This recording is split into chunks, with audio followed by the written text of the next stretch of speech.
İşte geldim dostlar. İşte geldim. Saçlar uzun olunca toparlamakta zor oluyor. Merhaba arkadaşlar, nasılsınız? İyi misiniz? Beni soracak olursanız gayet iyiyim. Magazin dünyasında yaşanan son gelişmeleri sohbet konusu yapacağız sizlerle, konuşacağız ve sizlerden gelen sorulara da cevap vereceğim arkadaşlar. Bugün magazinde ilginç gelişmeler var. Her zaman olduğu gibi bugün biraz daha yoğun magazin dünyası. Daha 17 dizisinde bir birliktelik başladı iddiası. Onu konuşacağız. Aşk başladı. Tuğçe merhaba. Müjgan merhaba. Yumurcak nasılsın? Manifest Hilal'i beğeniyor musunuz arkadaşlar? Manifest Hilal'in bir DJ ile aşk dedikoduları çıkmıştı ve o konuda kanıt olabilecek bir görüntü yayınlandı arkadaşlar dün gece. İzledim, öyle böyle değil. Onu da konuşacağız. Nurhayat Koçlar, Fatma Yıldıran, Cahide Kurt, nasılsınız? Ne güzel çiçekler onlar, Cahide Kurt. Özgen Karcı, Stella, iyi akşamlar Stella. Ne güzel isim Stella. Melodik bir ismin var. Emi Guller Andorra, hola Andorra, hola Emi Guller. İyi günler. Nurhayat, pembiş. Dostlar, Bodrum'dayım, Gündoğan'dayım ve şöyle Gündoğan koyuna bakıyorum sizle konuşurken bir yandan. Dün gece burada çok kötü rüzgar vardı, fırtına vardı. Saatte 50 kilometre civarında rüzgar esiyordu. Her şeyi uçuruyordu. O yüzden burası açılan kapanan bir balkon. Kapattım camları. Çünkü balkondaki her şeyi uçuruyordu gece. Sizlerin olduğunuz yerlerde hava nasıl? Ama çok şükür şu anda bulutsuz gökyüzü, göstereyim size. Şu anda gayet sakin. Gayet sakin, duruldu fırtına. Benim olduğum yerde Bodrum Gündoğan'da denizde dalga var sadece biraz. Onun dışında fırtına dindi. Evet. Güzel tarafı şu oldu. Çok sıcak, aşırı bir sıcak vardı günlerdir arkadaşlar. 43-44 dereceyi bulan bunaltıcı bir hava vardı. Air condition olmadan, klima olmadan, açmadan durulamıyordu. Şimdi klimayı açmadan rahatlıkla gündüzleri durabiliyoruz. Biraz o sıcaklık kırıldı. Yumurcak, hola Yumurcak. Nurhayat Almanya'dan. Peki Nurhayat. Almanya bulutlu diyor. Peki. Angelika, ne güzel bir manzaranız var diyor. Angelika, Bodrum'un her yeri çok güzel. Bodrum'da bu manzara gibi 30'dan fazla değişik böyle aynı güzellikte koy var. Mert Hakk'ın o güzel işte hangi dergide ve hangi tarihte yayınlandığını öğrenmek istiyorum.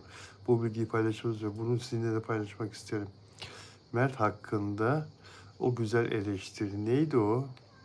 O kadar çok şey geçiyor ki elimin altından, hangisiydi acaba? Dün burada rüzgar vardı, bugün bulutlu. Kapadokya'dan selamlar Fatma Yıldıran. Kapadokya'ya. Kapadokya'ya çok selamlar. Evet dostlar, arkadaşlar, peki şöyle bir hemen konularımıza bakalım. Tarçın Bey de bu arada ayağımın dibinde. Evet, Gülşen'e kahve reklamı için 20 milyon lira ödenmiş bir kahve reklamında oynadı. 14 saniye yayınlanacak bir reklam. Reklamın süresi önemli değildir ki arkadaşlar. Yani 14 saniyede olsa, 30 saniyede olsa, 40 saniyede olsa onun kaşesi bellidir ünlünün. Konuşur pazarlık yaparsınız. Ünlünün kaşesi neyse o ödenmek zorundadır. Yani onu oynatmak istiyorsanız. Çünkü menajerler bu konuda taviz vermezler kolay kolay. Evet. Gülşen'in hemen şöyle bir bakıyorum. Gülşen'in 14 saniye oynadığı kahve reklamında 20 milyon lira kazandığı iddia edildi. Ürün için reklam parası olarak 20 milyon lira çok önemli değil arkadaşlar. 425 bin dolar civarında bir para yapıyor. Yani çok daha fazlasını kazanıyorlar. 1 milyon dolar, 2 milyon dolar. Bizim ünlülerden bahsediyorum. Yurt dışında 20 milyon dolar, 30 milyon dolar alanlar var. Yani reklam karşılığı. Ve orada gayet normal bu ücretler. Amerika'da, İngiltere'de. Peki arkadaşlar, şimdi Gülşen'le başladık. Gülşen'le devam edelim. Şöyle bir bakayım arkadaşlar. Gülşen'in notlarını çıkarmalarını söylemiştim arkadaşlara. Hangi reklamlarda oynadı? 2022 yılında Tamek'le ilgili, Tamek filminde oyuncu olarak yer almadı Gülşen ama Tamek'se Koy Sepete kampanyasının şarkısını yazdı ve seslendirdi. Sözler Gülşen, müzik Gülşen'e ait. Müzik Gülşen ve Ozan Çolakoğlu'na ait. Peki başka ne yapmış? Spotify'ın Equal teknik olarak bir reklam filmi değil, küresel Equal programının yüzlerinden biri oldu. Türkiye'den de sanatçıları New York'ta 5. caddede o meşhur Times Meydanı'nda o meşhur billboardlarda ünlülerimiz yer alıyordu. Spotify'ın bir kampanyasıydı bu. Gülşen de orada yer almıştı. Tabii bunun karşılığında bir para ödendi kendisine. Marka iletişimi kapsamındaydı. Hem orada billboardda yer aldı hem de Spotify'a destek verdiği için bir para kazandı. Peki reklam filmi olarak ne yaptı? Şu anda oynadığı reklam Nespresso'nun reklamı arkadaşlar. Bu Nespresso biliyorsunuz çok önemli, kahvede çok önemli bir marka. Bunun reklam yüzü oldu. Şu anda 20 milyon lira aldı. 14 saniye oynayıp her kahve yeni bir dünya sloganı reklam filminde, bu reklam filminde oynadı. Dijital mecralarda başladı gösterilmeye. Yıl içinde yayılan iletişim çalışmaları planlandı bu reklamla ilgili. Peki Maybelline New York makyaj dünyasındaki bir reklam filminde oynadı arkadaşlar. Bir makyaj markası evet, Ece Sükan ve Danla Bilic'le oynadı. Bu makyaj ürünleri markasının reklam filminde Gülşen ve Twist giyim markasının, kadın moda markasının reklamında oynadı. 2022 yılında reklam yüzü oldu. Marka için böyle bir reklam kampanyası. Çok fazla reklamda oynamadı Gülşen, şarkıcı Gülşen. İşte bu saydıklarım sadece. Şimdi de en son kahve reklamında oynayıp 20 milyon lira aldı. Peki, Magazin Gazetecileri Derneği, benim de üye olduğum Magazin Gazetecileri Derneği'nin yeni yönetim kurulu seçildi arkadaşlar. Genel kurul yapıldı ve Bülent Makar arkadaşımız, gazeteci, televizyon yapımcısı Bülent Makar arkadaşımız başkan seçildi ve o ve yönetim kurulu üyeleri görev bölümü yaptılar. Savaş Kalafat, Burhan Akdağ, Birsen Altuntaş, Derya Yol Yapan, Doğan Savaş, İsmail Bayrak, Mehmet Üstündağ, Neslihan Cansu yönetim kurulu üyeleri magazin gazetecilerinin sesini daha da olumlu bir şekilde kamuoyunda duyurmak, yaptığımız işi tam anlamıyla anlatmak, magazin gazeteciliğini ve gazeteciliği daha da olumlu anlamda geliştirmek için faaliyetlerde bulunacaklar. Ve Atatürk'ün mozolesini ziyaret edecekler. Anıtkabir'i ziyaret edecekler göreve başlarken. Salı günü saat 14.30'da Anıtkabir'de, Ankara'da olacak magazin gazetecileri, yönetim kurulu ve Dileyen bütün üyeler katılabiliyor. İstanbul'dan otobüsler kaldırılıyor arkadaşlar. Ve Atatürk'ün, Türkiye Cumhuriyeti'nin kurucusu Ulu Önder Atatürk'ün e, önünde kendileri saygı duruşunda bulunacaklar ve Parla şarkısını yazan ünlü müzik insanı Norm Ender de magazin gazetecileriyle birlikte Anıtkabir ziyaretine katılacak. 28 Temmuz Salı günü saat 14.30'da böyle bir etkinlik gerçekleşecek arkadaşlar. Bunu da söyledik. Mesajlarınıza bakayım. Arzu bir arkadaşın annesi kalp krizi geçirdi. Sevda Gün. Arzu'yla yayın yapacaktık bugün. Ancak o arkadaşına destek olmaya gitti. Ne yazık ki böyle bir üzücü olay yaşadı. Nur Hayat Koçlar merhaba. Merhaba. Arzu aramızda yok. Sizlere selam verdi. Yarın da olmayacak Arzu. Yarın büyük bir ihtimalle İpek'le birlikte olacağız arkadaşlar. İpek Canbulat bugün yetişemedi. İpek yoksa gelecekti bugün yayına ama biliyorsunuz Kıbrıs'tan havalimanına yola çıkarken konuştuk. İpek'le İstanbul'a dönmek üzere havalimanı hareket ediyordu. Yetişirsem dedi, yani İstanbul'a ulaşırsam dedi. Daha uçağın saati belli değildi. Otelden almışlardı uçak biletini. İpek de bugün katılamadı. Yarın İpek'le birlikte olacağız canlı yayında.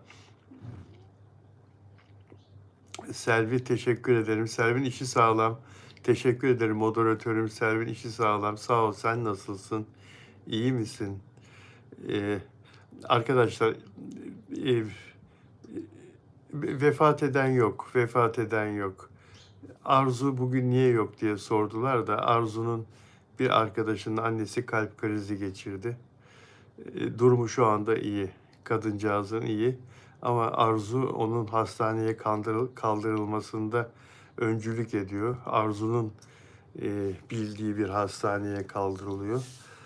Arzu ayarladı, o bağlantıları kurdu hastane ile hasta arasında. Dolayısıyla arkadaşını yalnız bırakamıyor, gelemiyor. Annesinin durumu iyi. Arzu'nun arkadaşının annesinin durumu iyi. Kontrol altında şu anda. Evet, geçmiş olsun Stoak. Banu Kabaş gelmiş. Peki, moderatörüm. Evet, geçmiş olsun diyoruz. Dostlar beğen yaparsanız mutlu olurum. Ve abone olarak izlerseniz de bize destek olmuş olursunuz arkadaşlar. Beğen sayısını artıralım lütfen. Peki,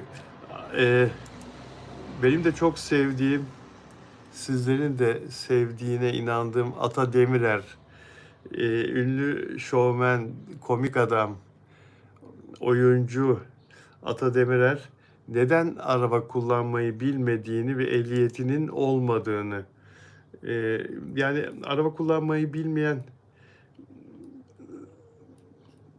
insanlar artık garipseniyor toplumda. Yani olmazsa olmaz bir şey araba kullanmak, ehliyet sahibi olmak, öyle değil mi? Yani işe girerken bile CV'ne yazıyorsun. İlk yazdıklarından biri işte yabancı dil, araba ehliyetim var, bilgisayarda neler varsa, neler biliyorsan onları yazıyorsun filan. Onun gibi yani ehliyet, bakın Ata Demirer neden araba kullanmayı hiç öğrenmemiş? Dayım yüzünden diyor. Dayım yüzünden araba kullanmıyorum, ehliyet almadım diyor. Benim dayım 80'lerde Türkiye'de ralli şampiyonuydu. Ata Demirer söylüyor bunu, dayısının. Biz yeğenlerini tavşan yavrusu gibi alıp arabaya doldururdu. Uludağ yolunda o dönemin arabalarıyla 180, 200, 220 kilometre hız yapardı. Modifiye arabalarla tabii, yani motorları güçlendirilmiş rallici olduğu için 180, 200, 220 ne kadar tehlikeli. Uludağ yolu o kadar kötü bir yoldur ki arkadaşlar. Hele bu 80'lerde berbat bir yoldu yani. Mıcırlı filan bir yoldu yani. Bozuk bir yoldu. Asfalt filan değildi Uludağ yolu. Toprak, çoğu toprak ve mıcırlı bir yoldu. Bilmez miyim? Hele o kar yağdığı zaman kışın iki araba karşıdan bir araba geliyorsa yandınız. Uludağ yolu öyle bir yoldu. Biz yeğenlerini arabaya doldurur 180, 200, 220 kilometre sürat yapardı. Çocuk da bu Ata Demirer'e anlattığı zaman arabanın içinde ses sistemi acayip, borular var. Ben korktukça dayım kahkahalar atardı. Dayı deliymiş herhalde. Ben dayı yavaş git derdim. Diğer yeğenler beni satıp hadi dayı gaza bas derlerdi. İlk erkek torun olduğum için bana gıcık oluyorlardı. Ben korkunca onlar zevk alıyorlardı. Ya bunun yeğenleri de biraz değişik. Dayı da değişik. Yani şuur altına yerleşmiş Ata Demirer'in otomobile binme korkusu. Dayım gazı verdikçe bende de arabalara karşı büyük bir soğuma oldu. Haklı çocuk vallahi. Haklı, depresyona girer insan ya. Psikiyatri tedavisi görmesi lazım. Yani neden korkuyorsun? Mesela doğal gazdan korkarım, yüksekten korkarım, asansöre yalnız binmekten korkarım. Kendim için söylemiyorum, uçaktan korkarım. Yani insanların böyle korkuları vardır ya, sorar doktor nelerden korkuyorsun, sayar nelerden korkuyorsun. Arabaya binmekten korkarım der herhalde Ata Demirer. Korkusundan ehliyet sahibi olmamış ya. Dayıya bak sen ya. Dayıya bak ya.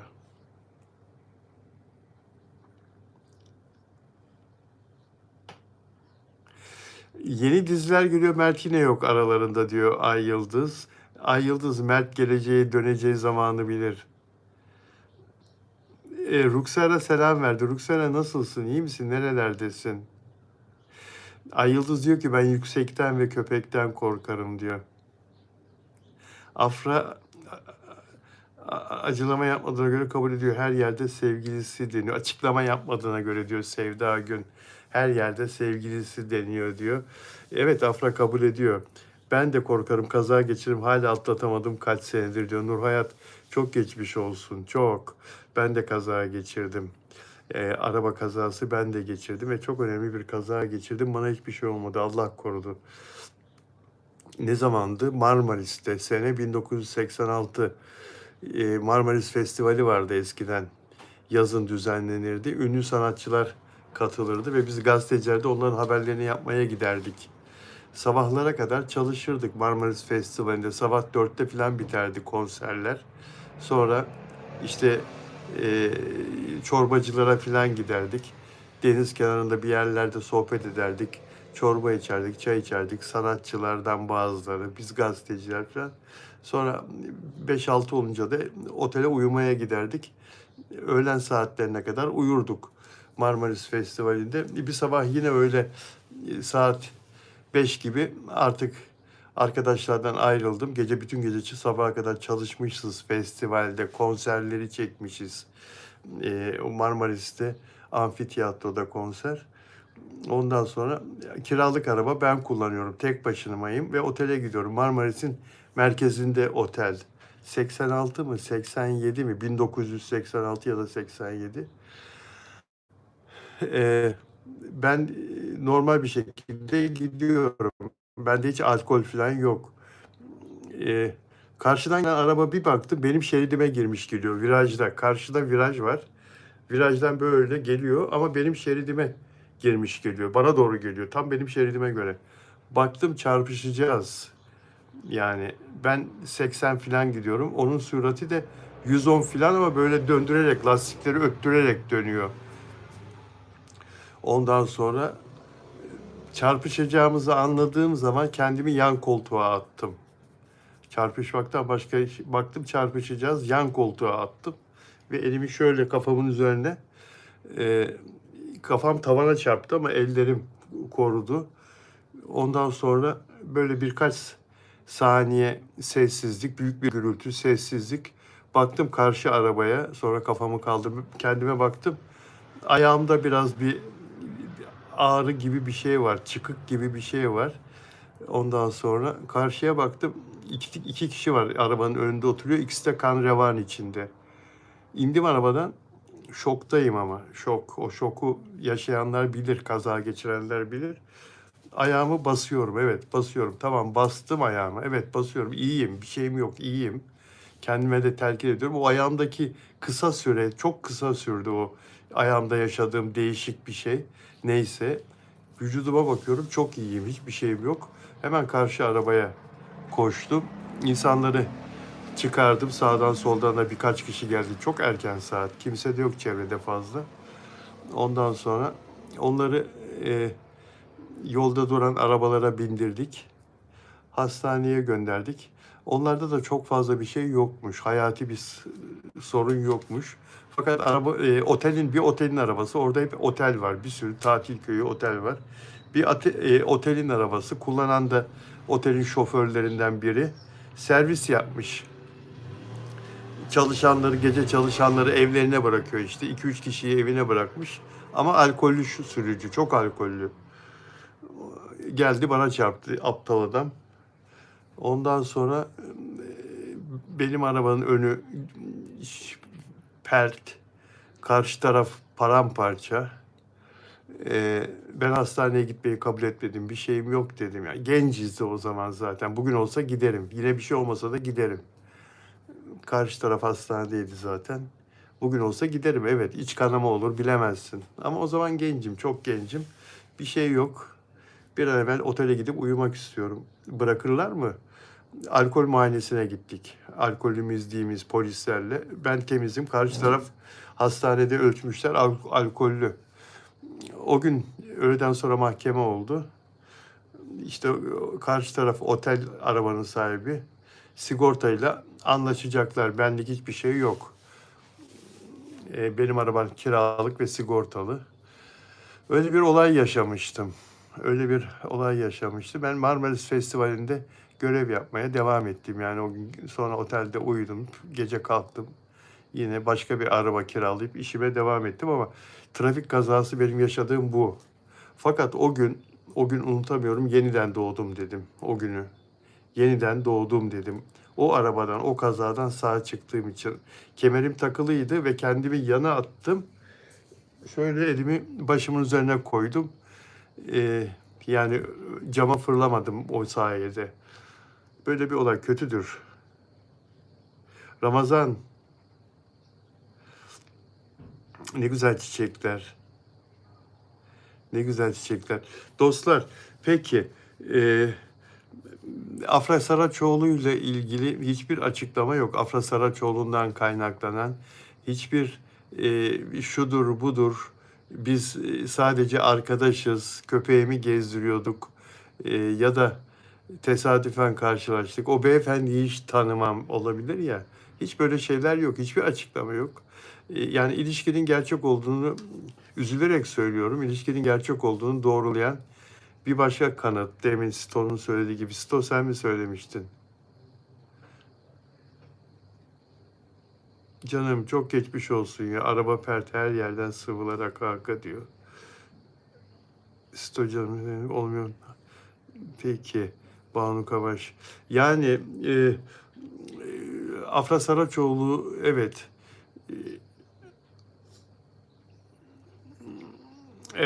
Sen mi söyledin Sevda Gün? Çok geçmiş olsun canım. Çok geçmiş olsun Sevda. Allah bir daha yaşatmasın. Banu Kavaş Mert Kral diyor. Ee, Bilal abi gerçek tabii ki. Afra gözümüze sokuyor baksana. Yok tanıyor mu arkadaş? Henüz bir şey yok Bilal Bey diyor. Nedret kansız. Nedret onu yarın İpek'le konuşalım. Yani İpek de öyle diyor. Senin söylediğin gibi diyor. E, Dilya Jeparova. E, Şahin aleykümselam. Aleykümselam Şahin hoş geldin. Sema Dumantepe. Sema Dumantepe benden önce davrandı. Peki. E, Yani İpek de senin söylediğin gibi söylüyor. Sema Dumantepe filenin sultanlarını tebrik ediyorum dedi. Evet, voleybolcu kızlarımız arkadaşlar tarih yazmaya devam ediyorlar. 2023 yılında yine aynı turnuvada Dünya Milletler Ligi'nde dünyanın en kuvvetli voleybol milli takımları katılıyor. Bu Brezilya, bugün bizim finalde yendiğimiz dünya şampiyonu İtalya'ya kafa tutan bir takım. İşte dün yendiğimiz Çin. Biz 2023 yılında bu kupayı ilk aldığımızda, bu büyük bir zafer. İkinci kere aldık bugün. Öğleden sonra Türkiye saatiyle 2.30'da başladı maç. Biraz önce bitti. Çin'le karşılaşmıştık finalde. Çin çok kuvvetli, bakmayın. Çin kadınlar voleybolda çok kuvvetli. En son dünya şampiyonu İtalya'ydı mesela. İtalya şu anda elendi, gelmedi finale. Finalde Brezilya ile oynadık ki Brezilya İtalya'yı yenmişti. Ve biz hakikaten kadınlarımız voleybolda destan yazmaya yıllardır devam ediyorlar. Bugün yine zirveyi bir kere daha fethettiler. Ben de dedim ki bir video çektim arkadaşlar. Biraz evvel Instagram sayfamda paylaştım. Oraya da beğen yaparsanız, yorum yazarsanız hatta memnun olurum. Dedim ki erkek milli futbol takımımız Dünya Kupası'nda bizi hüsrana uğrattı. Bizi çok üzdü. Ama kadın voleybolcularımız, altın kızlarımız, filenin sultanları az önce biten maçta Brezilya'yı 3-1 yenip Dünya Milletler Ligi şampiyonu oldular. Bize büyük gurur yaşattılar. Bu futbolcular için ne düşünüyorsanız prim, başarı jesti olarak ne düşünüyorsanız hepsini bu kızlara verin. Ve bu kızları Çin'den buraya özel uçakla getirin. Özel hakları, kızların hakları. Ve bu kızları ekonomide uçuruyorlardı, biliyor musunuz? Daha geçen seneye kadar. Kızlar sosyal medyada paylaşım yapmışlardı. Ekonomide diğer yolcuların arasında, ara koltuklarda filan böyle 4-5 sıra koltuklar var. Büyük uçaklar uçuyor ya kıtalar arası, Amerika'ya filan. Oralarda aralara serpiştirilmiş kızlar filan. Ne bunlar? Türkiye'yi dünyada şampiyon olmaya gidiyorlar, temsil etmeye gidiyorlar. Olmaz. Olmaz. Madem çok güçlü ülkeyiz, çok büyük ülkeyiz. Temsilde Sayın Cumhurbaşkanımızın çok güzel bir sözü var. Yani temsilde tasarruf olmaz. Yani bizi temsil edecekler. Kızlarımız dünyada diğer rakipleriyle maç yapmaya gidecekler. Her şeyden evvel moral olması lazım. Onları business'ta uçurmak lazım. Mesela business dedi diye, kızlar business istedi diye sosyal medyada o kadar çok kızlara linç uyguladılar ki bazı kendini bilmezler. Ayrıcalıklı uçmaları lazım. Bunlar milli takım ya. Bir ülkenin en seçkin sporcuları. Futbol takımı için, o başarısız futbolcular için Amerika'ya özel uçak kaldırıyorsan, özel uçakla gönderiyorsan onları Dünya Kupası'na, bizim voleybolcu kızlarımızı Çin'den, şimdi bu şampiyon oldular ya, özel uçakla getirmemiz lazım. Evet, onlar için ne yapsak azdır arkadaşlar. Federasyon başkanı diyordu ki Dünya Kupası'na gitsinler, futbolculara Bodrum'dan birer villa vereceğim. Ortada villa falan da yok da işte birer villa vereceğim. Bu kızlara ne verseniz az ya. Ne verseniz az. Bunlar finallere falan kalmadılar. Şampiyon oldular. Filenin sultanlarını alkışlıyorum. Kadınlar çok başarılı voleybolda. Helal olsun. Lale Arzu hoş geldin. Özel abonem Lale Arzu Hanım geldi. Hoş geldin. Kızların boyu çok uzun diyor Sevda Gun. Yani bunlar özel yetiştirilmiş, özel tabii eğitimden, spor eğitiminden, voleyboldan özel şekilde yıllardır, çocukluktan beri yetiştirilen gurur kaynaklarımız. Şimdi görün bakın reklamlarda falan nasıl yer veriliyor, nasıl reklam teklifleri yağıyor. Voleybolcu kızlarımıza, milli takımımıza ne paralar kazanacaklar. Hakları, o paraları bu kızlara verin ha. Sakın federasyon yetkilileri, voleybol federasyonu, sakın o paraların %50'sini siz alıp da %50'sini bu kızlara, öyle bir şey yapmıyorsunuz değil mi? Bu kızların analarının ak sütü gibi helal.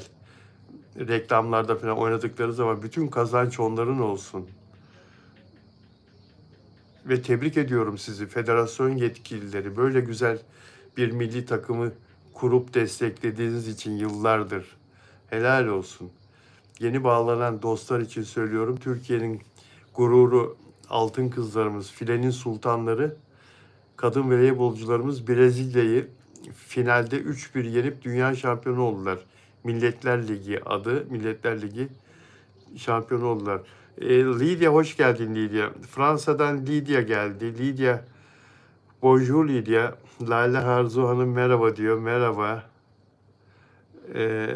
Lydia Lale'ye de selam veriyor. Mert'in babası Afra'yı takip ediyor diyor Mehmet.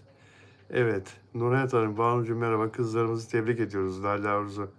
Asıl kızlarımıza birer ev hediye etmeli devletimiz. Çok doğru. Çok doğru arkadaşlar. Merhaba Lidya. Evet. Senarist Melis Civelek arkadaşlar 4 sezondur bu sene 5. sezon olacak. Kızılcık Şerbeti'ni yazıyor biliyorsunuz. Kızı Feyza Civelek Kızılcık Şerbeti'nde 5 senedir oynuyor. Başından beri oynuyor. Şahin Özdemir 7952. Demin sana merhaba demedim mi ben? Diğer bir Şahin o galiba. Hoş geldin Şahin Özdemir. Azra Ebrahimi. Peki aleykümselam. Flavia Rocha. Flavia Rocha Brezilya'dan özel abonem. Özel abonem Flavia. Merhaba. Merhaba. Hoş geldin Flavia. Sema Dumantepe TV. Arkadaşlar yayını beğenelim lütfen. Emeğe saygı. Bilal Bey'in emekleri. Evet.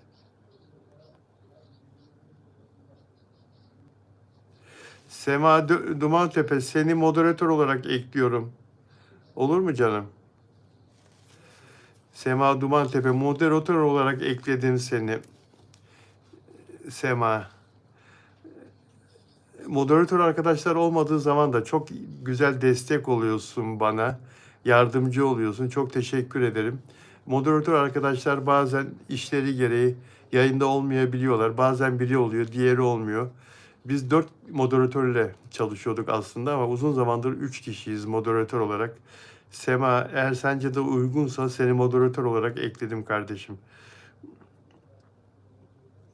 Evet. Türkiye'ye giderek Tuga'nın rol aldığı dizinin yazarıyla röportaj yaptı. Bugün de kendisiyle görüşecek. Brezilyalı bir gazeteci. Tuga'nın rol aldığı. Tuga kim? Çok teşekkür ederim. İsmini okuyamadığım, Kiril alfabesiyle yazıldığı için ismini okuyamadım kardeşim. Şad olduk sizi gördüğümüz için diyor. Çok teşekkür ederim. Bilal abi, Mor Hamsi merhaba. Nur Hayat, Nuray Özçelik dün şampiyon için seremoni de yapmışlar. Brezilyalılara geçmiş olsun. Burada çok Brezilyalı arkadaşımız var bizi takip eden. Brezilyalılar çok iyi bir millet. Kardeş bir ulus Brezilyalılar. Ben eskiden de tanıdığım Brezilyalı arkadaşlarım vardı. Erkek olsun, kadın olsun, sporcu olsun, gazeteci olsun. Hatta bir güzellik yarışmasına gitmiştim Atina'ya. Brezilyalı bir kız vardı. Brezilyalı. Ona finalde ben aynı zamanda jüri başkanıydım. Bu jüri üyesiydim, başkan değildim o yarışmada. Yıllardır güzellik yarışmasını takip ettiğim için uluslararası güzellik yarışmalarında da jüri üyeliği yaptım. Orada ona oy vermiştim o kıza. İkinci olmuştu. Birinci olamamıştı ama ikinci olmuştu. Lütfen beğen yapalım diyor. Evet. Servin içi sağlam. Vallahi voleybolcular. Peki. Şimdi Melis Civelek'in kızı Feyza Civelek 4 sezondur 5. sezon olacak Kızılcık Şerbeti'nde. Annesinin senaryo yazdığı dizide oynuyor ya arkadaşlar. Melis Civelek'in bir de erkek evladı var. Ömer Nadir Civelek. O da 20'li yaşlarda.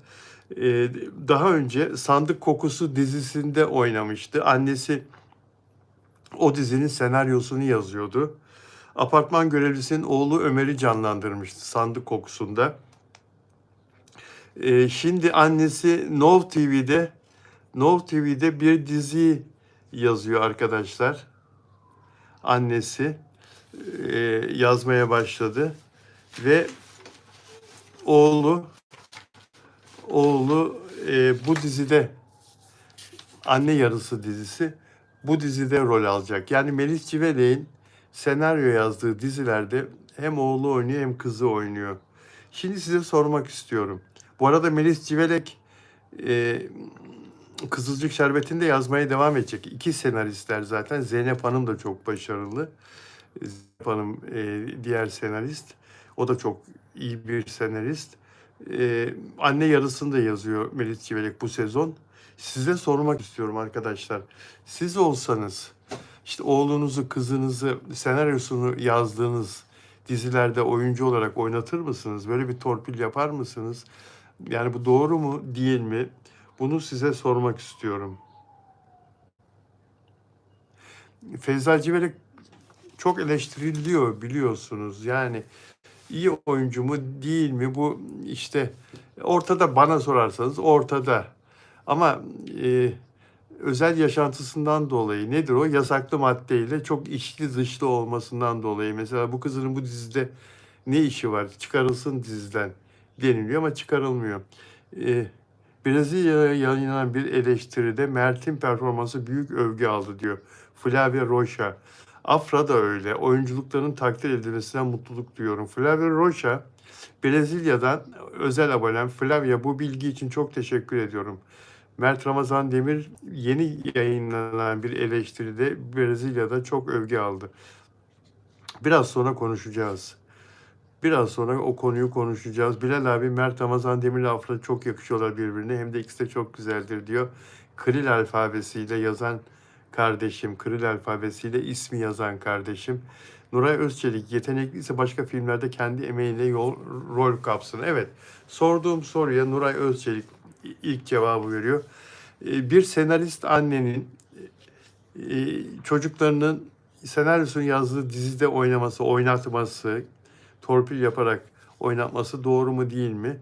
Nuray Özçelik diyor ki yetenekliyse başka filmlerde kendi emeğiyle rol alsın diyor. Nedret Kansız, karar vermiş değiliz. Afra karar vermiş değil diyor. Afra'yı söylüyor. Peki arkadaşlar, şimdi Melis Civelek bundan yıllar önce, 10 yıl kadar önce işi bıraktı. Bırakalı 10 yıl oluyor aşağı yukarı. Televizyon kanallarında çok başarılı yönetici bir kadındı. Hepsinde yöneticilik yaptı, biliyor musunuz? Genel müdürlük, genel yayın yönetmenliği. Yani 4 büyük kanalda da, ATV, Star, Kanal D, Show TV, hepsinde genel müdürlük, genel yayın müdürlüğü gibi görevler, en tepe görevlerde bulundu. Çok başarılı bir televizyon kanal yöneticisiydi Melis Civelek. Sonra yeter artık dedi. Çünkü çok zor o işler. Kanal yönetmek. Of. Çok zor. Sürekli patronlara para kazandıracaksın. Büyük paralar kazandıracaksın. Bıraktı ve kadıncağızın içinden müthiş bir senarist çıktı. Türkiye'nin en iyi senaristlerinden biri Melis Civelek. Yasak Elma'yı o yazdı. Güllerin Savaşı'nı o yazdı. Adını Feriha Koyduğumu o yazdı. Yani daha başka yazdıkları da var, işte Sandık Kokusu. Şimdi Kızılcık Şerbeti. Bana not, rahmetli babam öğretmenimdi, bana Nuray Özçelik diyor. Babam bana not vermezdi. Bu da benim babamla aramızda çatışma çıkarırdı. Şimdiki aklımla anladım babamı diyor. Allah rahmet eylesin, nur içinde yatsın babacığın. Zerrin Mercan her alanda olduğu gibi dayısı olan şanslı. Bilal abi, lütfen söyleyin, Afra ile Mert Ramazan Demir'in yeni dizisi olacak mı diyor. Kril alfabesiyle ismini anlayamadığım arkadaşım. Ne güzel Türkçe yazıyorsun. Peki isminin Türkçe anlamı ne buradaki isminin? Nuray Özçelik amin diyor. Vallahi Mert Ramazan Demir dünya güzeli elinde kaçırırsa kendi bilir.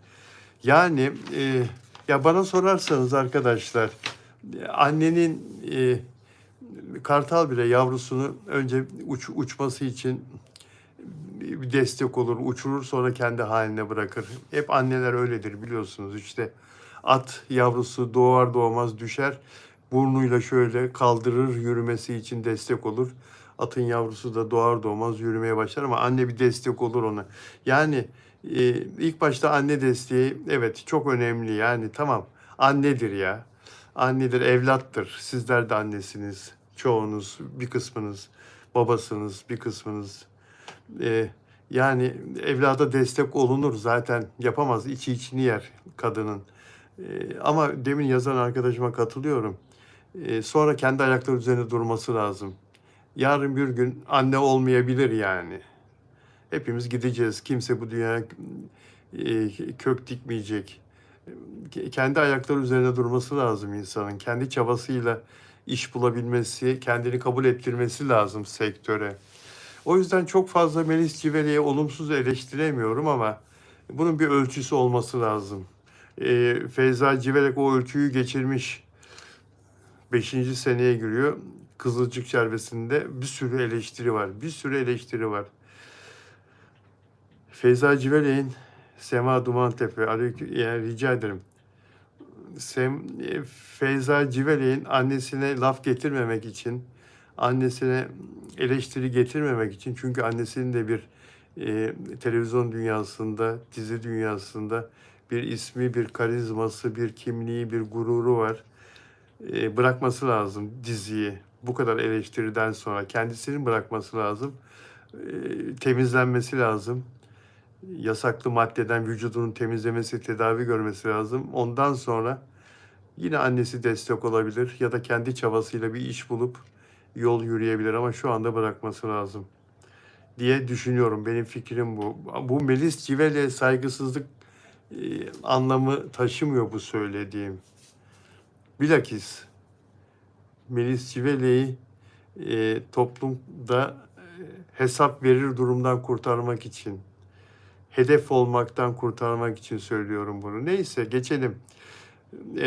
Nurhayat selam ver. Ufak bir ev turu gelir mi diyor Tunç Güner. Dağınık dağınık, Tarçın her tarafı dağıtıyor. Ama size denizi göstereyim yine, manzaramı göstereyim. Manzaramı göstereyim. Ege Denizi, Gündoğan Koyu. Şu adada sadece bir kilise var, karşıda gördüğünüz yer. İnsan yaşamıyor. Yerleşim yasak orada. Sit alanı. Sadece yukarıda tepede bir kilise var, tarihi bir kilise. Evet. Böyle güzel bir manzara. Arkamda begonvil çiçekleri, begonvillerim. Begonvilsiz olmaz. Feyza'nın ve annesinin de umurunda değil diyor Ay Yıldız. Ay Yıldız, o zaman daha çok konuşuruz onları ya. Umurlarında olmazlarsa bu konularla ilgili daha çok gündeme gelirler. Nurhayat teşekkür ederim canım, sağ olasın. Sağ olasın canım. Peki dostlar, beğen sayısını artırabilirsek biraz daha arkadaşlar mutlu olacağım. Ve abone olarak izlerseniz de katkınız daha da çoğalır. Dilerseniz özel abonem de olabiliyorsunuz. Mesela işte demin Brezilya'dan bağlanan arkadaşımız gibi ya da Lale Hanım gibi özel abonemiz de olabiliyorsunuz. Lale Hanım, Lale Arzu 9 özel abonem. Burada kendisi şu anda yayını izliyor. Brezilya'dan bağlanan Flavia Rocha 3746 özel abonem. Ona da merhaba dedik. Begonviller her gün içimizi açıyor diyor Sema Dumantepe. Semacığım teşekkür ederim. Derya Şahin Eğitim özel abonem. Burada değil şu anda, göremedim kendisini. Ona da selam verelim. Monica Vasconcelosap Brezilya'dan bir başka özel abonem. Monica Hanım'a da merhaba diyelim. Lydia Dupuy, demin gördük Lydia'yı, Fransa'dan özel abonem. Lydia sevgili arkadaşımız. Lydia Dupuy Fransa'dan özel abonem. Delfina Dimasio Şili'den özel abonem. Delfina Dimasio, ona da merhaba demiş olalım. Nelda Manzano Arjantin'den. Nelda Manzano'yu da seviyoruz, sayıyoruz. O da bizi daha sonra izleyecektir. Bak geldi Flavia Rocha 3746 Brezilya'dan özel abonem. Peki Flavia dokunaklı yazmış. Ve Süreyya Diker Hanım, kendisi magazini seven, takip eden bir hanımefendi. Süreyya Diker, o da özel abonem. Dilerseniz sizler de özel abonem olabiliyorsunuz. Bunun için yapmanız gereken şey arkadaşlar, ana sayfadaki katıl butonuna basıp oradaki yönlendirmeleri takip etmeniz gerekiyor. Lidya geldi. Lidya. Alketa Joplari. Alketa nasılsın? İyi misin Alketa? Biricik Abra. Ben Rana Bilal diyor. Rana. Magazinci Rana mı? Yılların arkadaşı magazinci Rana mı? Ayşenur Yıldırım. Ay Yıldız Bilal abi, eski program arkadaşınızla görüşüyor musunuz? Eski program arkadaşlarımla Barbaros Yüksel'le görüşüyorum. Barbaros'la biz 94 ile 2000 yılları arasında Paparazzi programını yapmıştık Star TV'de. Türkiye'nin en çok izlenen magazin programıydı. Paparazzi programı. Sadece Türkiye'de değil, dünyadaki magazini, Türkleri ilgilendiren magazin haberlerini gidip yerinde çekiyorduk. Yerinde görüntülüyorduk ve İstanbul'a dönüp yayınlıyorduk burada. Çok ilginç bir programdı Paparazzi. Çok sevilen, seyredilen. Başka magazinci, ya diğer arkadaşlarımla Sinem Yıldız'la görüşüyorum tabii zaman zaman. Diğerleriyle görüşmüyorum arkadaşlar. Bilal abi, Afra ne oldu? Ben İran'dan diyor Azra. Azra'ya çok selamlar. Peki arkadaşlar, Bodrum'da Aşk Başkadır dedik. Daha 17 dizisi var bu akşam. Daha 17 Kanal D'de yayınlanıyor. Yurt dışında henüz daha 1-2 ülkeye satıldı diye biliyorum. Rusya'ya satıldı diye biliyorum öncelikle. Daha 17 dizisini bu akşam kimler izleyecek? Saat 20'de tekrar bölümü. Sonra da bu akşamki bölüm yayınlanacak. Kimler izleyecek? Ben izleyeceğim. Daha 17'yi merakla izliyorum ben. Ve daha 17 dizisinin iki oyuncusu Helin Elveren'le Ata Yaşat.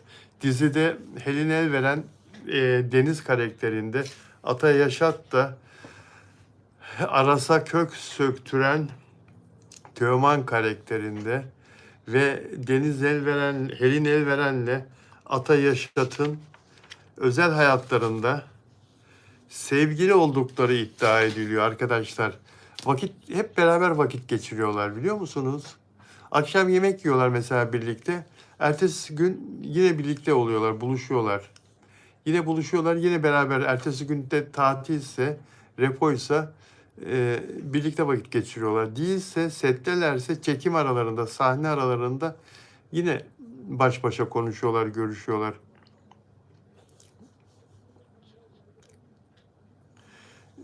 Ben de izleyeceğim Bilal Bey diyor Selma.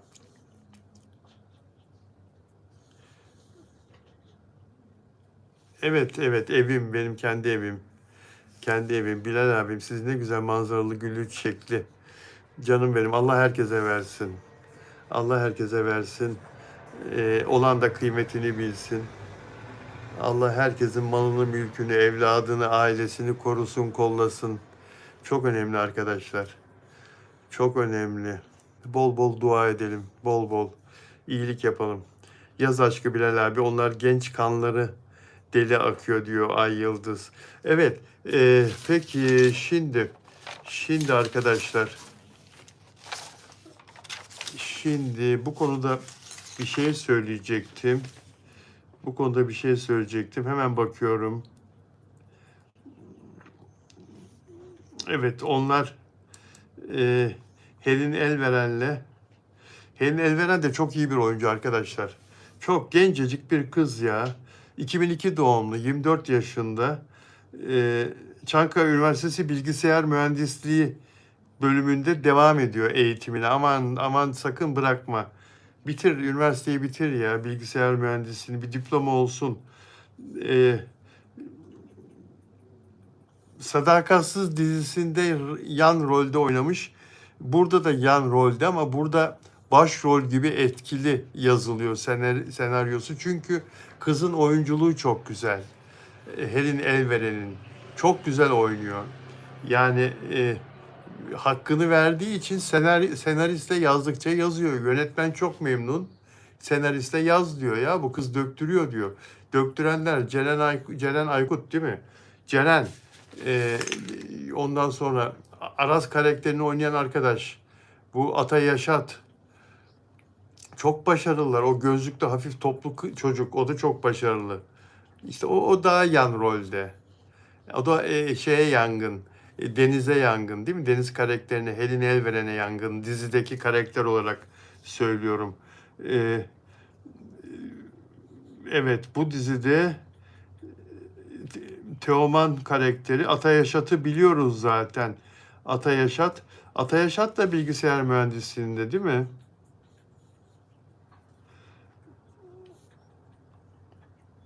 Ata Yaşat da bilgisayar mühendisliği. Ata Yaşat'ın geçen gün söylediğim bir sözü vardı. Burada size açıkladım. Yine okumak istiyorum. O uzun saçlı, uzun boylu çocuk her gece duşa girmeden önce bugünlerin planını kuruyor ve hepsinin olacağını içten biliyordum. İçten içe biliyordum. Kendime çok inandığım için insanların da bana inanacağını düşünüyorum diyor. Yani çocuk hayal etmiş, gerçekleştiriyor. Şimdi herkes bu gençleri konuşuyor. Çok seyredilen bir dizi. Bodrum'da girdiği mekanda diyor, bir restorana girmiş Bodrum'da yemek yemek için. Tesadüf o anda insanlar diziden ve ondan bahsediyormuş. Onun oyunculuğundan bahsediyormuş. Bunu gördüm diyor ve diyor çok mutlu oldum diyor. Tabii büyük bir heyecan, büyük bir keyif arkadaşlar. Yani büyük bir keyif. Evet, peki Afra Saraçoğlu, Mert Ramazan Demir barıştı mı? Mert saçlarını uzatmış. Yok, Eşref Rüya bitti artık. Neslişah'la araları kötü, ihanet etmiş Afra'ya, doğru mu diyor Ruksara. Neslişah'la bir arada hiçbir zaman görüşmemeleri, gözükmemeleri dayanamazlardı. Görüşselerdi paylaşım yapmadan duramazlardı. Afra paylaşmasa Neslişah paylaşırdı. Orada bir şey var. Sevda Gun, doğru doğru. Orada bir şey var arkadaşlar. Flavio Rocha, Brezilyalı, bakın arkadaşlar, Flavio Rocha Brezilyalı, özel abonem ne yazıyor? Brezilya'yı yenen Türk voleybol takımını tebrik ederim. Tebrikler, harika bir maç çıkardılar. Flavia, ben de seni öperim güzel kardeşim. Ben de seni öperim. Senin bu güzel mesajından dolayı teşekkür ediyorum. Ben de seni kutluyorum. Ne güzel insanlarsınız. Bakın işte milletler arası, uluslararası dostluk, karşılıklı saygı, sevgi ne kadar önemli arkadaşlar. Flavia Rocha, ben de seni tebrik ediyorum güzel kardeşim. Bilal abi hala su içiyor diyor. Kim su içiyor? Tarçın mı su içiyor? Tarçın neredesin? Tarçın bebek. Gelsene. Tarçın'ı bugün yıkadım ya. Duş alıyordum sabahleyin. Duşa girecektim. Tarçın duşa girmek istemiyor. Girene kadar kaçıyor. Hadi gezmeye gidiyoruz dedi abisi Hidayet, oğlum. Hadi Tarçın gezmeye gidiyoruz dedi. Tasmasını çıkardı. Tasmayı görünce Tarçın kuyruk böyle heyecanlandı. Kandırdık onu. Kucağına aldı abisi. Bana verirken gırr gırr. Yani biz gezmeye gidecektik, niye sen kucağına alıyorsun diye. Ondan sonra neyse ısırmadı. Banyoya soktum onu, bir güzel yıkadım Tarçın'ı. Şu anda neredesin Tarçın? Cici bebek. Bahçeye çıkmış olabilir. Bazen bahçeye çıkıyor. Selma diyor, sizin aracılığınızla filenin sultanlarını canı gönülden tebrik ederim diyor. Peki. Lale inşallah Neslihan ile barışmaz mı dedi Lale. Ay yıldız olsa pek kimse onu çekmez. Kopenhag biletleri resmi Neslişah sızdırdı, darıldılar. Sevda Gün, Neslişah Kopenhag biletleri resmi Neslişah sızdırdı, darıldılar diyor. Nelida Manzano geldi. Hola Nelida. Hola Nelida. Merhaba Maestro Bilal diyor. Nelida Manzano, Arjantin'den özel abonem. Nelida, biraz evvel seni konuştum. Biraz evvel senden bahsettim. Nelida, nerelerdesin günlerdir? Arjantinli arkadaşımız Nelida Manzano geldi. Hoş geldin Nelida. Bak buralar şenlendi. Stuart, Yasir göremiyorum ama Yeşim hepsiyle takipte. Afra Poyraz'la takılıyor. Evet arkadaşlar, Afra Poyraz'la çıkıyor. Peki, Manifest Hilal'le ilgili haberi de hızlıca hemen bahsedeyim. Ondan sonra Afra Mert konusuna geçeceğiz arkadaşlar. Manifest grubunun beğeniyoruz kadınlar Manifest grubunu. Erkekler de tabii çok erkek var bildiğim. Manifest grubunun başarısıyla onlar da gururlanıyor. Severek takip ediyorlar, izliyorlar. Caner hoş geldin. Caner hoş geldin. Lale Arzu hayır. Yasir Afra'yı takip etmiyor. Hiç etmedi ki zaten. Hilal Manifest grubunun baş dansçısı. Fiziğiyle, dansıyla, duruşuyla Hilal çok başarılı bir üye bu grubun. Hilal Yelekçi. Ve Hilal Yelekçi'nin DJ Agah Uz'la aralarında özel bir ilişki olduğuna dair bir süredir söylenti var arkadaşlar. Birlikte arkadan çekilmiş bir fotoğrafları da yayınlanmıştı yan yana yürürken. Geçtiğimiz günlerde ben de onlarla ilgili yorum yapmıştım ve sevgili oldukları iddia ediliyor yoğun bir şekilde diye.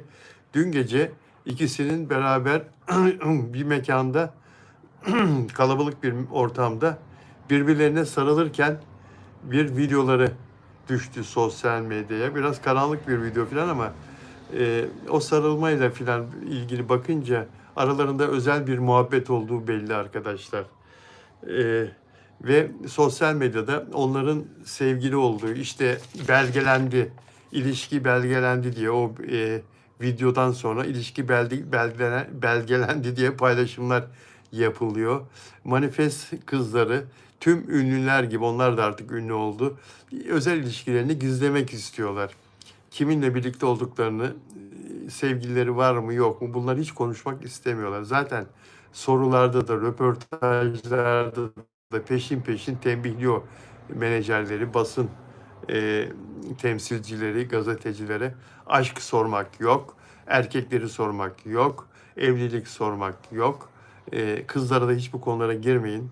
Hiçbir zaman özel hayatınızla ilgili görüntü vermeyin diye tembihliyorlar. Ancak bu Agah Uz 11 yaş büyük şeyden, Manifest Hilal Yelekçi'den büyük olabilir. Fakat adam beğenilmiyor. Adam yakışıklı bulunmuyor. Tipi biraz kilolu. Yani Hilal'e diyorlar ki bunu mu buldun? Sayısız yorum var Hilal Yelekçi'ye. Bunu mu buldun? Bazı erkekler diyor ki ya ben bilseydim ben şansımı denerdim diyor yorumlarda. Bir sürü genç erkek filan. Hilal'i o yüzden eleştiriyorlar. Yani sen çok daha iyilerine layıksın filan diye. Bu konuda bir şey söylemek istemiyorum ben. Yani ben bu konuda yorum yapmak istemiyorum. Olanı size anlatıyorum. Ama genç insanlar sevgilisi olur, beğendiği olur, çıktığı olur. Bunlar olan şeyler, normal şeyler. Peki, herkes manifest dinlemeli yerli malı sonuçta diyor bir arkadaş. Peki, Serdar da selam verdi. YDZ diyor ki Afra Mert ilişkisine nazar değmesin diyor. Of, of keşke olsa, keşke. Keşke. Şu an olmasa bile ileride olsa, keşke olsa barışsalar. Şu anda olduğunu zannetmiyorum ya. Ay Yıldız diyor ki manifesti abartıyorsunuz ya diyor. Ay Yıldız bütün konserleri tıklım bilet bulunmuyor. Yıkılıyor. Müzik portalları yıkılıyor. Spotify'da falan en çok dinlenen şarkılar. Mert'e de Afra Saraçoğlu'na da çok sayıda teklif var arkadaşlar. Ama karar verecek olan onlar. Çok sayıda bak Mert'i görebilecek miyiz diyor. Eylül ayında diyor. Eylül'de göremezsek Ekim'de görürüz. Caner iyiyim sağ ol. Sen nasılsın? Lidya Afram diyor. Ee, Vikya 7793. Herkes her şeye karışıyor diyor. Alona selam verdi. Açık kapı bırakıyor Afram Mert ilerideki teklifler için. Yani arkadaşlar Mert'i de Afra'yı da hem dijitalde göreceğiz hem ulusalda onların istediği paraları verebilirlerse ulusalda da göreceğiz. Hak ettikleri parayı alamazlarsa ulusalda oynamazlar. Ulusalda o paraları yapımcılar vermek istemiyor. Yüksek paralara oyuncu oynatmak istemiyorlar. Çünkü reklam gelirleri düştü kanalların. Zarar ederiz, kazanamayız, kârdan zarar ederiz diye oyunculara fazla para vermek istemiyorlar. Dolayısıyla TRT'de olmazsa, bakın TRT'de ve ATV'de olmazsa bu iki kanal en çok reklam alan kanallar içinde. Bu iki kanalda proje olmazsa onları zor görürüz televizyonlarda. Bunu da söyledikten sonra şu mesajımı açmak istiyorum arkadaşlar. Bir dakikanızı rica edeceğim.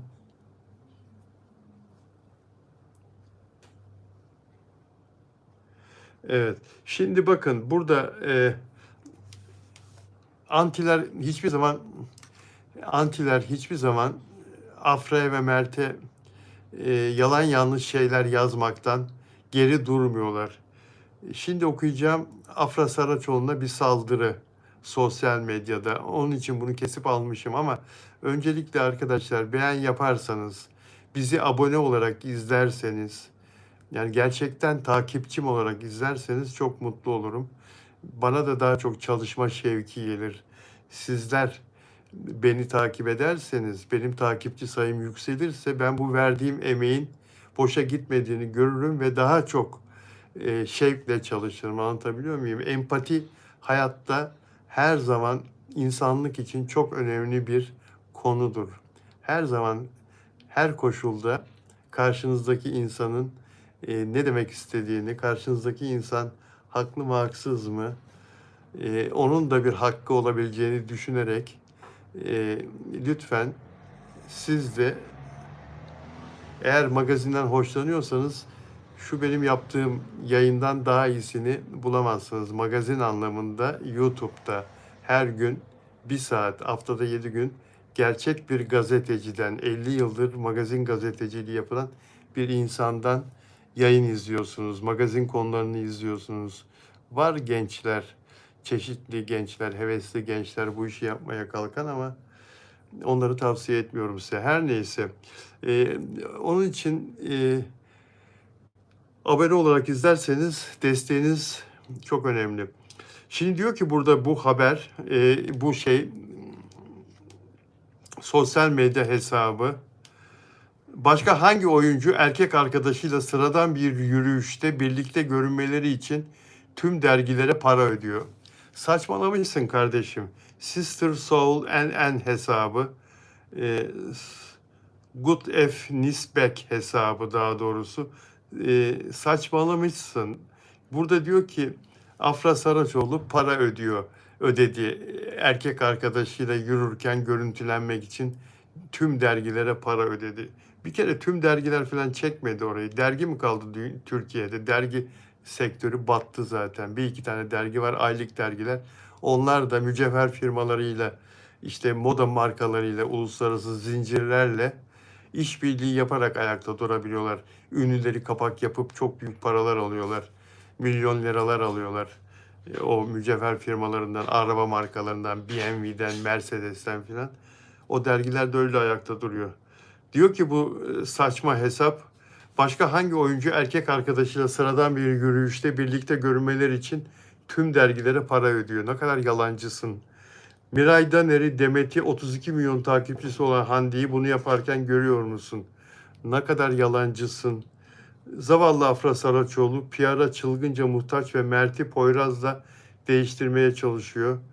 Ancak asla Mert gibi değil diyor Poyraz için. Saçmalamışsın sen. Ne alakası var? Afra Saraçoğlu hiç de kimseye 5 kuruş para vermedi, bugüne kadar vermezdi.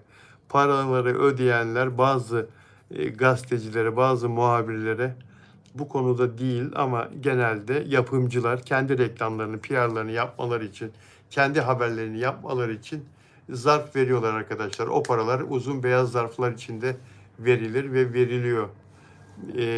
İBAN'a yatmaz, anlaşılmasın diye. Yarın bir gün bir kontrol olduğu zaman maliyeden anlaşılmasın diye. Zaman zaman böyle gazeteciler aramızda ne yazık ki ortaya çıkarlar ve para karşılığı haber yaparlar. Bu konuyla alakası yok. Burada saçmalamış. Tamamen bu Afra'ya bir saldırı. Yani Afra'yı kıskananlar bu saldırıyı yapıyorlar. Bir bahane burada. Poyraz'da görüntüsünün ortaya çıkmış olması. O bir gazetecilik başarısı. Habertürk muhabirinin bir başarısıdır. Afra Saraçoğlu'yla Poyraz'ın caddenin ortasına fotoğraflanması.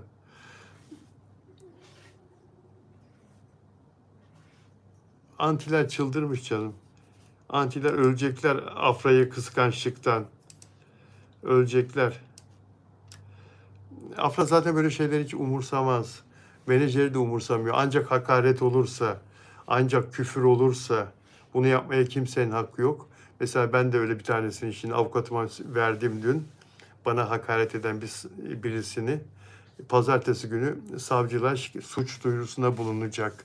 Yani başkasına hakaret olursa, küfür olursa o zaman tabii ki Afra Saraçoğlu'nun menajeri avukatına hemen söyler. Avukatı da gerekeni yapar. Savcılığa suç duyurusunda bulunur ama bunun için değmez. Burada saçma sapan bir iddiada bulunuyor. Zaten bunun yalan olduğunu herkes anlar. Böyle bir şey mümkün değil yani. Niye parayla haber yaptırsın Afra Saraçoğlu? Hiçbir zaman.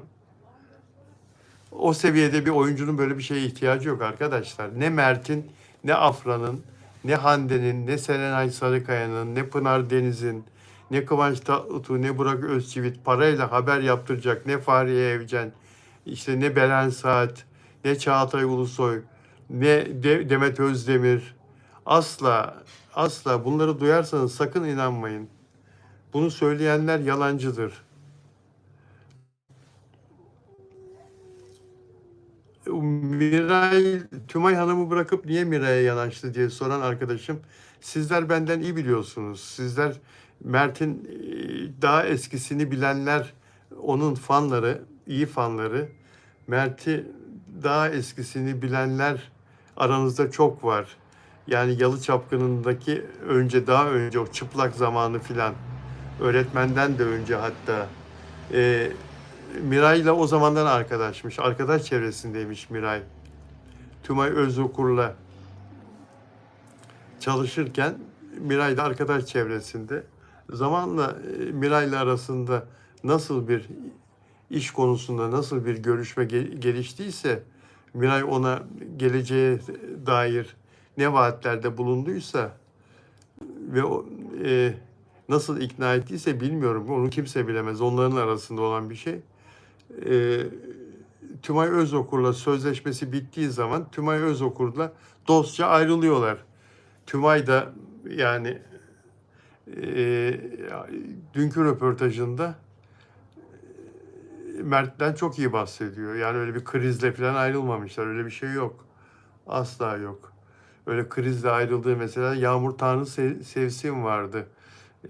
Tümay'ın Yağmur Tanrı Sevsin'le mahkemelik olmuştu ayrılırken. Şimdi tam sebebini hatırlamıyorum ama öyle bir ayrılık olmuştu. Yani menajerlerle oyuncular arasında zaman zaman böyle kriz ortamları olabiliyor. Ama her işte olduğu gibi, her işte iş yaptığın insanla ters düşebilirsin. Hatta mahkemelik de olabilirsin. Ama Mert Ramazan Demir'le hiçbir zaman öyle bir sorunları olduğunu hiçbir zaman duymadım. Zaten olsa da Tümay dünkü röportajında asla böyle konuşmazdı yani. Mert'i yere göğe koyamadı. Okudunuz, izlediniz, dinlediniz. Şimdi arkadaşlar Mert Ramazan Demir'le ve Afra ile ilgili övgüler gelmeye devam ediyor. İspanya'dan, Rusya'dan, Meksika'dan paylaşılan videolar vardı. Çekilip paylaşılan Afra Saraçoğlu ile ilgili. Hele o İspanyolca olanı görmüşsünüzdür siz. Afra Saraçoğlu ile ilgili kendileri bir video yapmışlar ve Afra Saraçoğlu'nu İspanyolca öve öve bitiremiyorlardı. Şimdi de Özbekistan'dan, burada da benim de takip eden çok Özbek vatandaşı arkadaşımız var burada yayında. Daha sonra da izliyorlar. Canlı izleyenler de var. Onlara da çeviri yapıyorum. Özbek dilinde çok var izleyen. Onlar da şu anda bir Özbek vatandaşı sosyal medyada video çekmiş bir kadın. Afra Saraçoğlu'nu nasıl başarılı bir oyuncu olduğunu anlatıyor. Bu arada o ne diyor? O ne diyor da hesaplamış. O ne diyor editörü? Afra Saraçoğlu 23 gündür sosyal medya hesabından bir şey paylaşmadı diyor. E, e, Yani paylaşmadı. Kendi bileceği iş. Mert Ramazan Demir daha uzun süredir paylaşmadı. E, Şimdi Afra'dan şu günlerde bir şey paylaşmasını beklemek olmaz. En son babasının yanına gittiğinde paylaşmıştı. O Ceylan'ı paylaşmıştı değil mi arkadaşlar? Ormandaki. E, Afra Saraçoğlu'nun kafası biraz bozuk. Kendisine gelmeye çalışıyor. Neden bozuk? Gazeteci onu Poyraz'la beraber görüntüledi. Yüzünü kapattı filan. Keşke kapatmasaydım da demiştir orada. Şunun faydası yok. Bu senin paniklediğini gösterir. Bunun faydası yok. Çekme istemiyorum gibi bir görüntü orada. Eskiden de biz espri yapardık muhabirken, muhabir arkadaşlar aramızda. Çekme, ben senin patronunu tanıyorum, çekme. Yayınlayamazsın bunu, çekme, patronuna söylerim diye böyle espri yapardık genç gazeteciler. Evet, Abi dizisi Afra sayesinde satılmaya devam ediyor ama Afra yok artık dizide.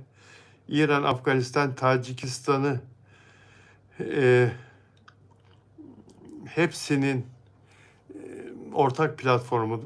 Onlar biliyorsunuz Farsça konuşuyorlar. Bu üç ülke, saydığım ülke.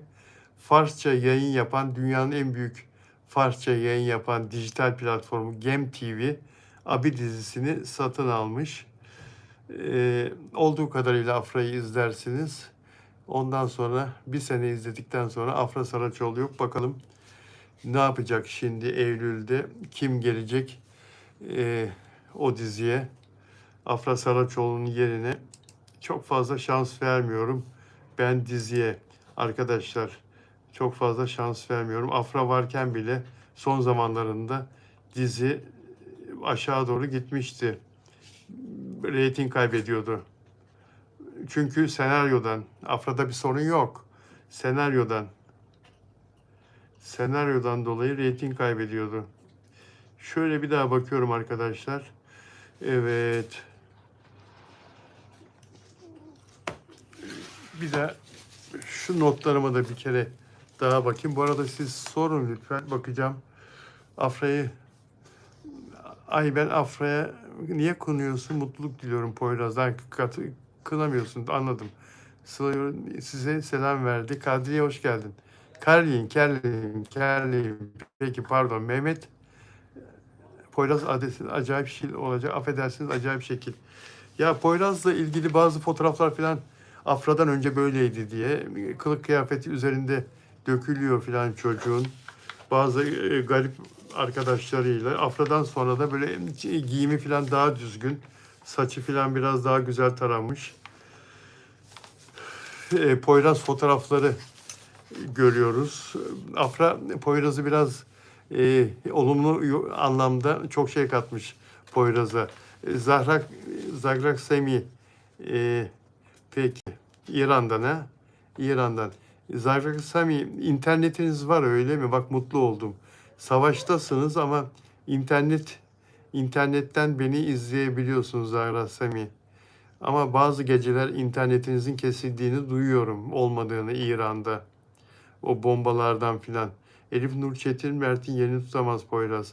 Zahra Semih, Allah sizinle birlikte olsun. İnşallah savaşta muvaffak olursunuz güzel kardeşim. Allah sizi korusun. Ay Yıldız Poyram, Biz Müslümanlar birbirimizi tutarız. Vikya 77-93. Bu sezon muhtemelen abi seyretmem diyor. Bir şey kaybetmezsin. Mert Ramazan Demir'in Delikanlı dizisi arkadaşlar 7 bölüm yayınlandığı halde 7 bölüm sonra bitti. Yurt dışına satılıyor biliyor musunuz? Mert Ramazan Demir olduğu için. Hayret ya, 7 bölüm olan diziyi satın alıyorlar ya. Ee, Delikanlı dizisini. En son Gürcistan satın aldı. Yani Arap ülkeleri satın aldı. Avrupa'dan satın alanlar var. Delikanlı dizisi Mert Ramazan, Melis Sezen, Salih Bademci'nin oynadığı dizi. Almanya'da mesela Almanya'nın önemli dijital platformlarından biri satın aldı Delikanlı dizisini. Mert Ramazan Demir'in etkisini görüyor musunuz? 7 bölüm çekildi. 13 bölümden aşağı normalde 13 bölüm olması beklenir diziyi satın almak için. Yurt dışından televizyonlar, dijital platformlar.